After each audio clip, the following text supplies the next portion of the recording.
TEC, ou Travail et Culture, nous sommes une structure culturelle implantée sur le territoire de la communauté de communes Entre-Bièvre et Rhône. On a une activité de spectacle vivant à l'année et historiquement on plonge nos racines dans les valeurs de l'éducation populaire.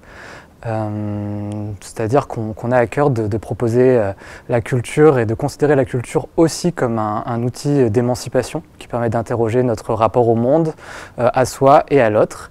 Et dans la droite ligne de ces valeurs, on mène depuis plusieurs années des ateliers d'éducation aux arts et à la culture en partenariat avec les différentes structures du territoire en direction de tous les âges de la vie et à tous les moments de la vie.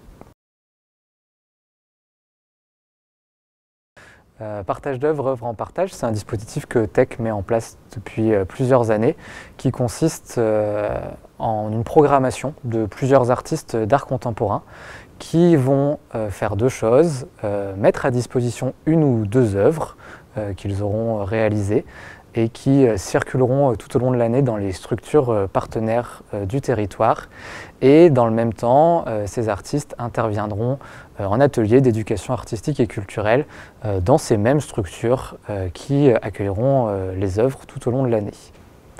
Alors l'artiste Roselyne Franzin est une artiste plasticienne.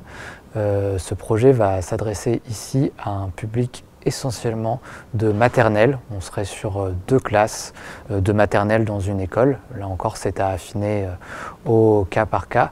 On est sur une artiste qui est extrêmement adaptable, souple, avec une diversité de techniques et d'approches.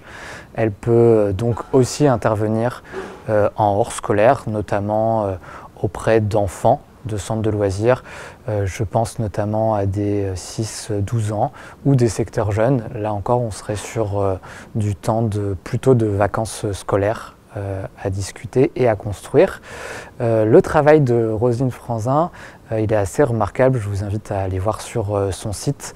Elle travaille ou elle crée, montre des figures et des dessins très graphiques d'animaux sur des grandes tentures.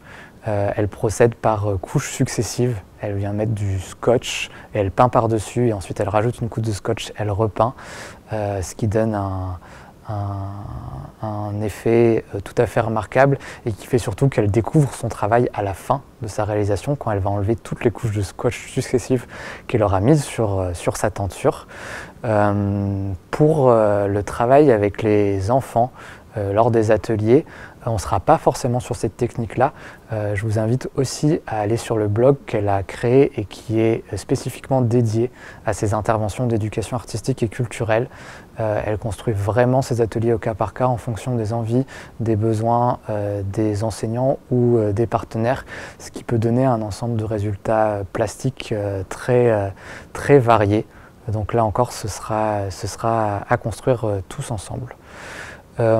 Pour ce projet, comme nous sommes dans le cadre du dispositif partage d'œuvres, œuvres en partage, une formation sera dispensée aux accompagnateurs de groupe, notamment les enseignants et les animateurs impliqués dans ce projet en début d'année.